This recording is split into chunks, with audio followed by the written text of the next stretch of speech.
Thank you, Danny. And yes, we will cover that part that I think threw everybody off a little bit. They're like, what now? Come on. Shalom Havarim. Hello, friends. Good to be with you here on this Sunday morning.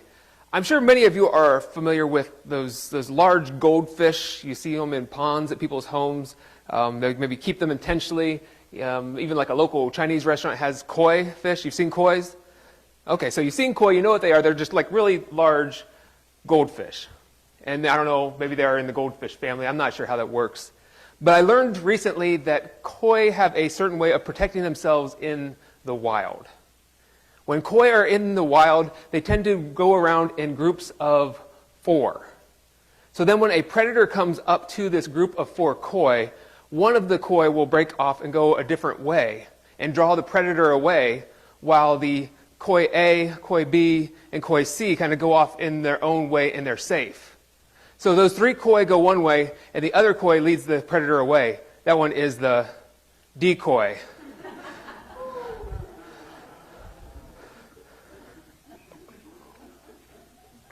Yeah, so I have absolutely no way of connecting that one to today's sermon, but I thought it was funny and interesting, and why not? So we are now in week 3 of an unintentional sermon series, and when I call it an unintentional sermon series, that means I read through this passage and I decided I can't just do this in one week. So we've been breaking it up. This is week 3 of week 4, looking at Romans chapter 12 and Romans chapter 13.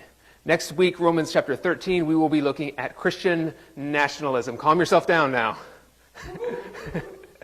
We'll try to keep it nice and light and interesting, but just some critique about some of what I see going on at different levels, things that don't feel very Christ-like to me. So that'll be next week. Bring your rocks, your tomatoes, whatever you might want. No, keep it nice and fun, right? This week we're going to finish up chapter 12. And chapter 12, remember, it starts with Paul writing to his friends in the Roman church. He says to offer your bodies as living sacrifices. And he talks about all the gifts of the Spirit, the things that have been given to the church to do ministry. And all of this, I've said, is about how these bodies matter.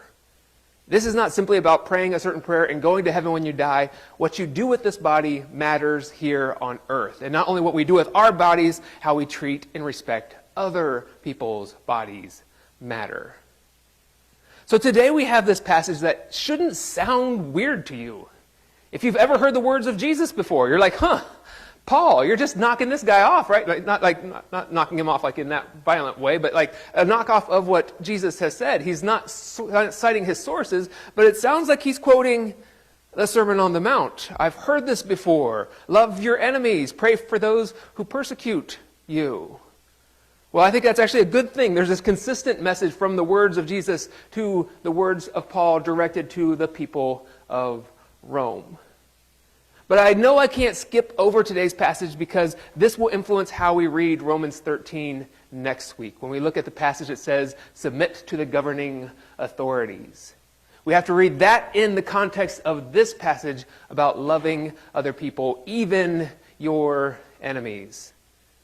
So this is going to be a little redundant. You've heard this before, but I'm going to do something a little different today. I'm going to have less theology and more story. Okay, I thought that might get some people excited. Less theology, more stories, and I'm going to put myself out there, be a little bit vulnerable, and hopefully I don't get in trouble for it later. But, if I do get in trouble, people have to forgive me. It was in the passage that Danny read. So let's go ahead and get started today. We're going to look at these verses. We're going to break them down a little bit, and then we'll break into some story time for the rest of our time together. We're going to start with the first part of verse 9. So here Paul writes these 4 simple words, love must be sincere.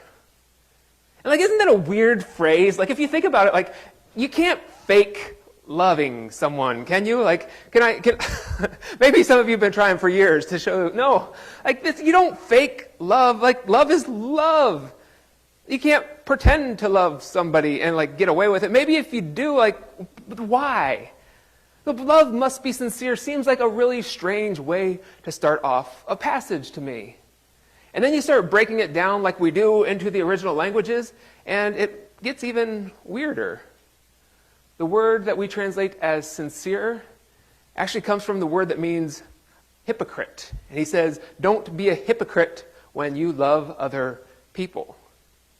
And the word hypocrite literally means an actor. This is an actor that would put on a face mask and pretend to be somebody who they are not. So Paul is saying here that you must love one another. And we know from the context, he's not just talking about friends. He's not talking about buddies and pals. He's talking about enemies. He's talking about people you don't like. You must love them. You must not even just like them. You must love them and not do it with this mask on, just pretending to really like them. And then you walk away and it's gone. No, like, love them unhypocritically. Love them without a mask. Love them without this barrier between you and them. And I'm thinking, Paul, I have a hard enough time liking some people. And I have to pretend to like certain people. Like, oh, look, they're, I got to have a list of names that don't belong to people in this church. Like, oh, look, there's Ernie. There's no Ernies out there. Look, there's Ernie. Hey, good to see you, Ernie. Like, I find it hard to fake liking people. And he wants us to be sincere in loving people. Well, let's break down those four words a little bit more. We also know that the words that we translate as love, there can be many different words in the Greek language. And this word is the word agape. And if we read this in the King James Version, King James translated agape through the Latin word caritas, which literally means charity. So this isn't about having this fluttering heart for another person. Oh, I love them so much. It's not even about liking a person. It's about serving someone. It's about offering them charity without the expectation that they will return it to you. This is about grace. This is about humility. This is about doing something for somebody else, even if you don't like that person. Love them without that mask on. Offer them charity with no expectation that they will return that to you. All right, so Paul goes on then. We jump ahead a little bit, and I start reading stuff like this, and I'm like, aren't Paul and Jesus being like a little soft on evil and sin, like just kind of go around caring for people, a bunch of hippies, like just love people all the time, right? Come on, Paul, where'd you get this junk? Oh yeah, from Jesus, who said it as well. But remember, they're not being soft on evil. They're not being soft on sin. If you look at what Paul's writing here in context, we go back just a few more chapters. Recall that the chapters and verse divisions that we have in our Bible, they weren't put there by Paul. Hundreds of years after Paul wrote it, we went back and added those to make it easier to say, well, turn to Romans chapter 12. Paul writes in Romans 5, God demonstrates his own love for us in this. While we were still sinners, Christ died for us. So he's framing this whole thing around this idea that, yes, sin is bad. Love is good, sin is bad. But even while we were still sinners, Christ died for us. Then he goes on, Paul writes in verse 9 of a passage from today, he says, hate what is evil. That's a strong word. Hate what is evil and cling to what is good. And then at the end of this passage, do not repay anyone evil for evil. Do not become overcome with evil, but overcome evil with good. This is not about turning a blind eye to evil. This is about doing something that's not really popular today. A lot of people are pushing back on the idea, you've heard the phrase, love the sinner, hate the sin. And I hear people say, well, that's not in the Bible. Well, it's not in those words, but that's kind of the same idea, isn't it? Like, I'm against evil, I'm against bad things, but even though you've done bad things to me, I am still going to love you. Now, that can be taken out of context, that can be abused, no doubt. We need to be better about that. But the concept of loving people, even if they are bad people, that's biblical. And I'm glad it is, because guess who else is a bad person? I am a bad person who needs love as well. So this is what Paul is teaching us in today's passage. This idea that we should be loving even our enemies. And again, it's not new to Paul. Jesus says this in the Sermon on the Mount. Love your enemies. Do good to those. Pray for those who persecute you. And I have a friend, it may surprise you, but I have some weird friends. I'm trying not to look at anybody in particular out there. Have I ever told you you're all my friends? No. I have some weird friends out there, and one of my friends had a T-shirt one time. It said on the front, "Love your enemies," and then on the back it says, "It messes with their heads."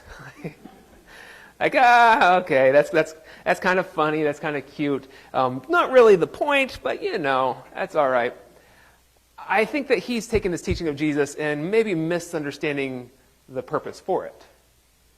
And as I'm reading through this passage, and again, as Danny read through it, and I heard kind of the coming from the crowd at one point as well, I realized that you all also took some concern here at this passage as well.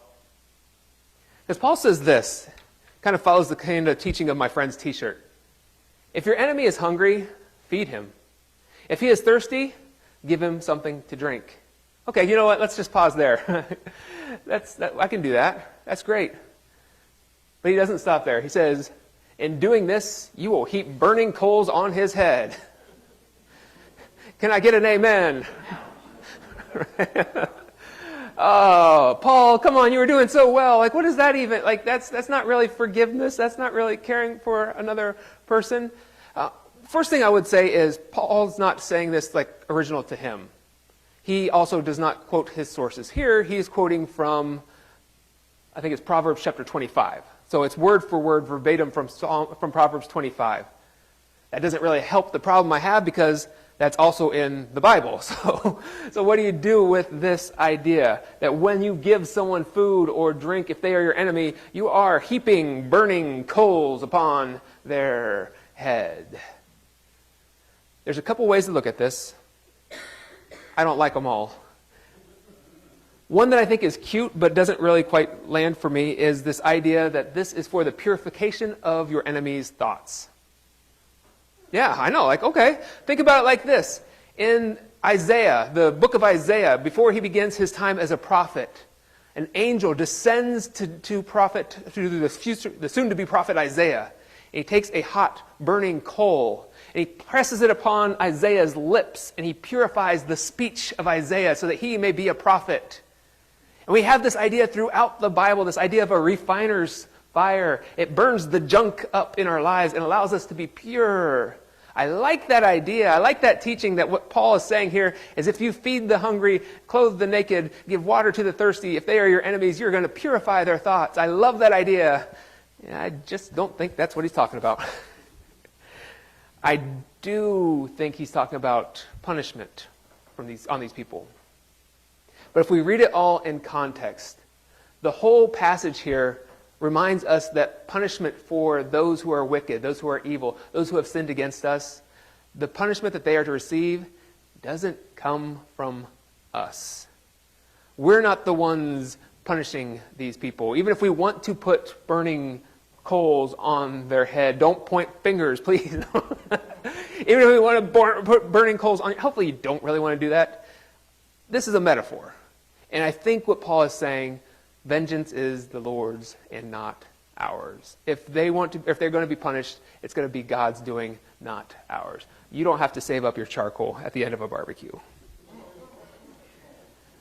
So we see this passage where Paul just keeps talking about loving our enemies, doing good to those who persecute you. And I think the point is you will get hurt.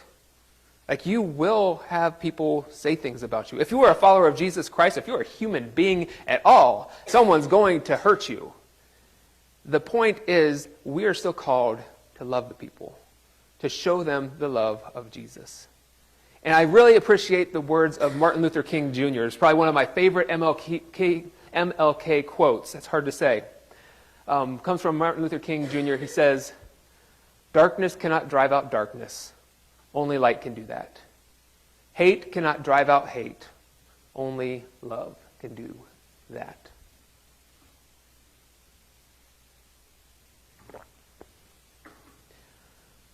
All right, so let's bring this into a more contemporary kind of setting. As I was having my children's time here this morning, I mentioned this phrase that I've been hearing a lot in news reporting, sports reporting, especially from media outlets like ESPN, CNN, not so much. I'm just trying to come up with Sports Illustrated. Help me out, Jacob. Where are you getting your news these days? ESPN. All right. I already had that one. Gosh, all right.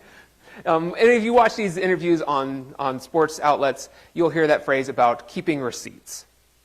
And here's this guy. This is Robert Saleh.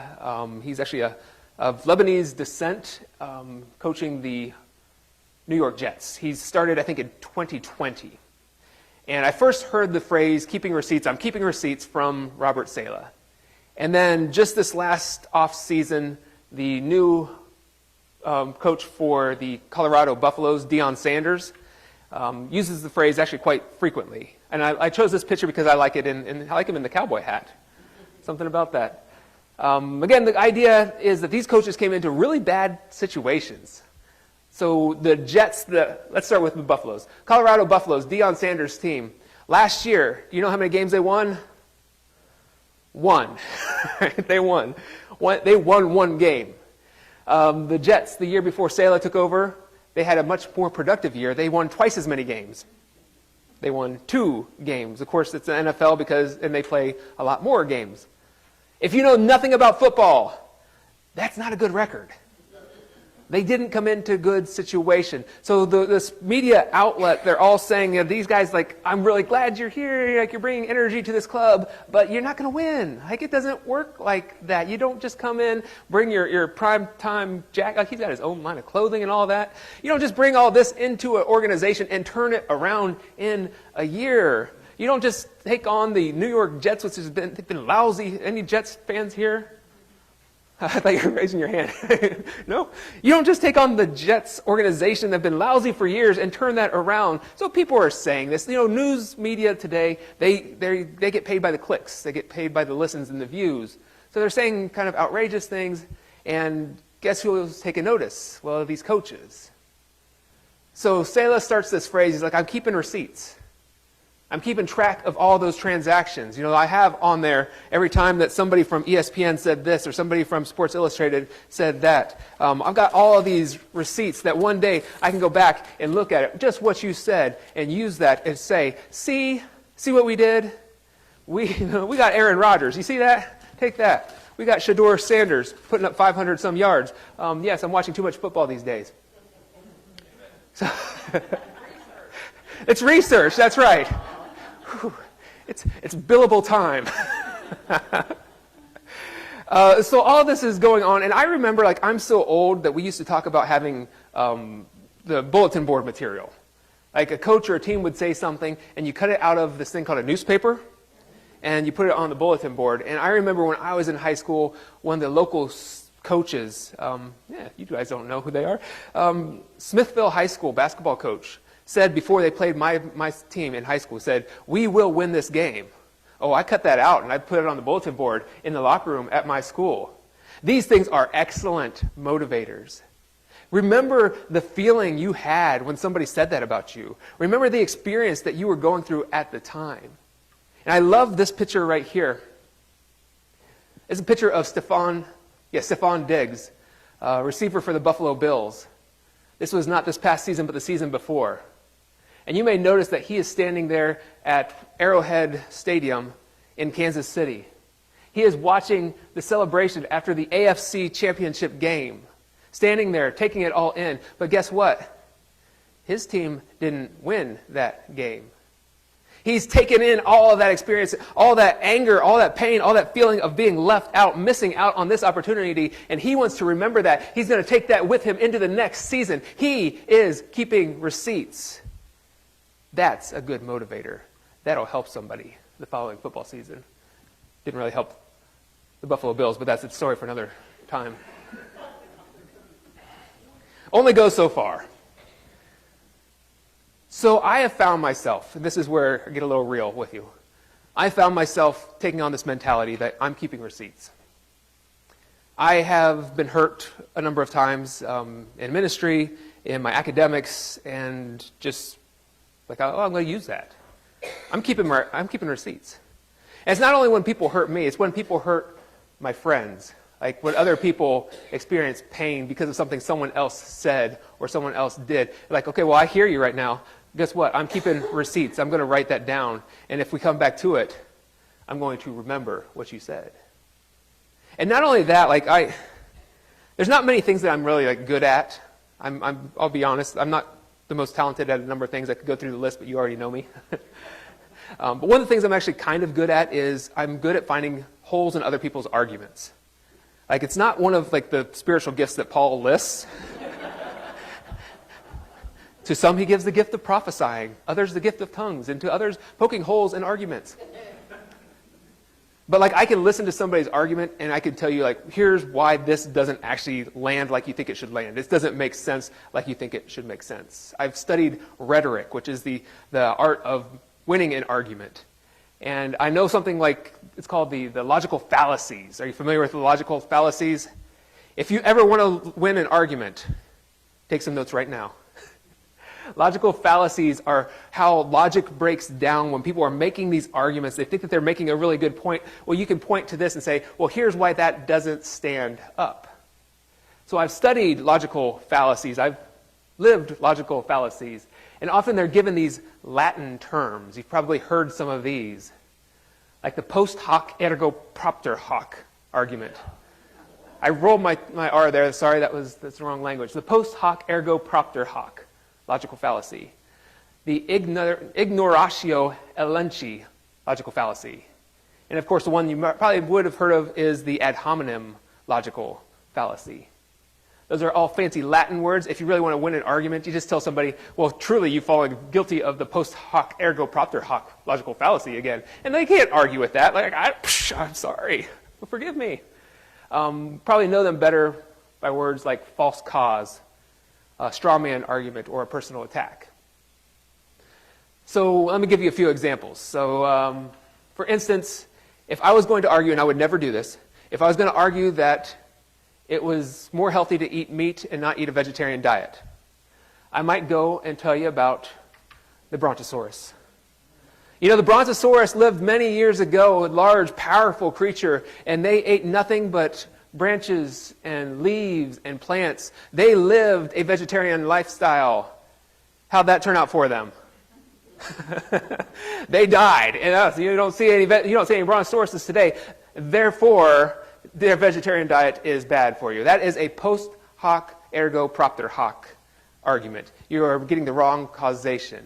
Another one would be, imagine that I was applying for a job at the SPCA, and somebody else was applying for the same job. We'll call him Johnny. And I found out Johnny really likes cats. And I went and I made the argument, you should hire me. Johnny loves cats. That means he hates cats. And therefore would not... That was terrible. Johnny loves cats. That means therefore he hates dogs. Therefore Johnny won't be a good employee at the SPCA. That's called a straw man argument. Johnny never said he hates dogs. I'm taking what he believes and I'm making a bigger deal out of it. Or this one is probably one that you've probably seen before. If this is anybody here's license plate, I apologize. So I was driving through Stanton on Tuesday, it was Tuesday the week before, and I came behind this car, and can you read the license plate right there? I took a picture of it. It says, JC Saves. If you have a Jesus fish or a license plate that says JC Saves on your car, you better be careful how you're driving, right? People are watching.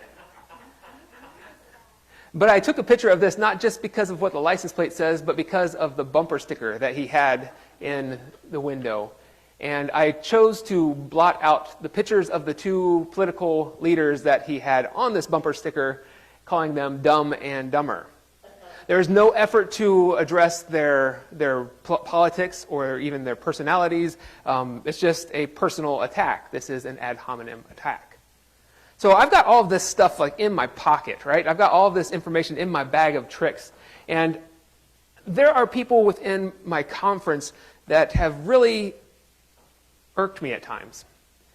People that push in ways that I am not comfortable to go. People that have hurt me and people that have hurt people that I care about. And all this time, I'm listening to the arguments that certain people are making. And for some reason, there's always that one guy, whenever there's an open mic, has to go get the microphone. And they want to share. And as they're sharing, I'm taking lists. I'm making lists. I'm keeping receipts as they're talking about these things. And I'm like, well, that's a post hoc proper ergo propter hoc fallacy. That's a ad hominem. That's a straw man argument. I'm making all these lists so that whenever we get together sometime, I can show him just all the things that he has done wrong, why he is inferior to me in so many ways. And I'm preparing because this past Friday I had a conference meeting. And I knew that some of these people that have pushed me in the wrong ways were going to be there. So I'm actually sharpening my pencils and sharpening my wits and making sure that my receipts are all up to date, knowing that I'm going into this conference and will probably see some of these people.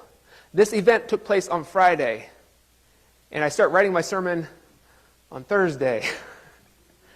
As much as it's possible for you, live at peace with one another.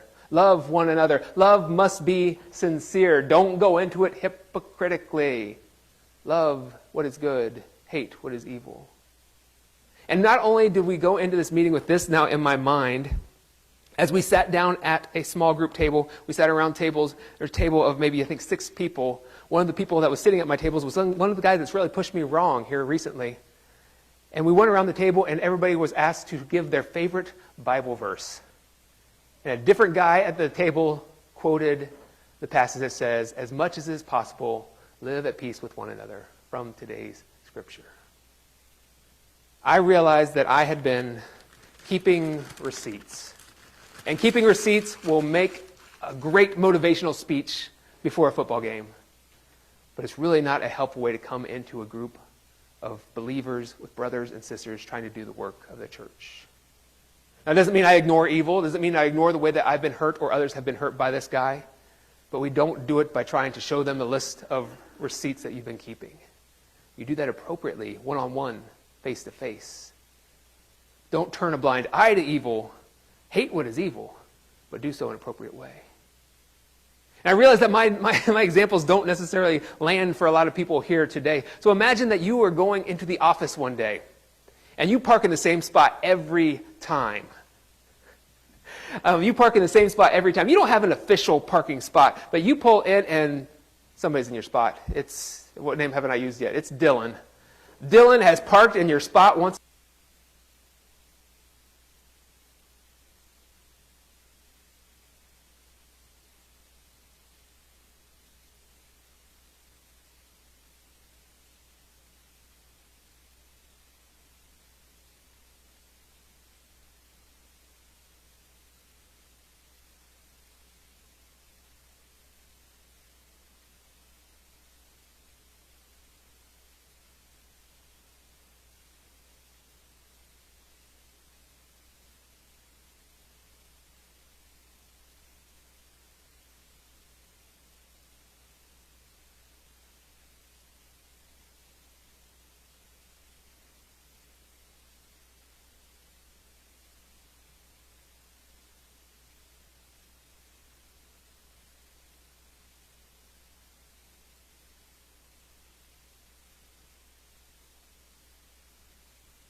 Did my mic die there? There it's back again? All right. So all of that, I think, was muted online, so they won't be able to hear it anyway. Can we switch to this? This brings us to the time of our service for the sharing of praises and prayer concerns. And just want to open it up for any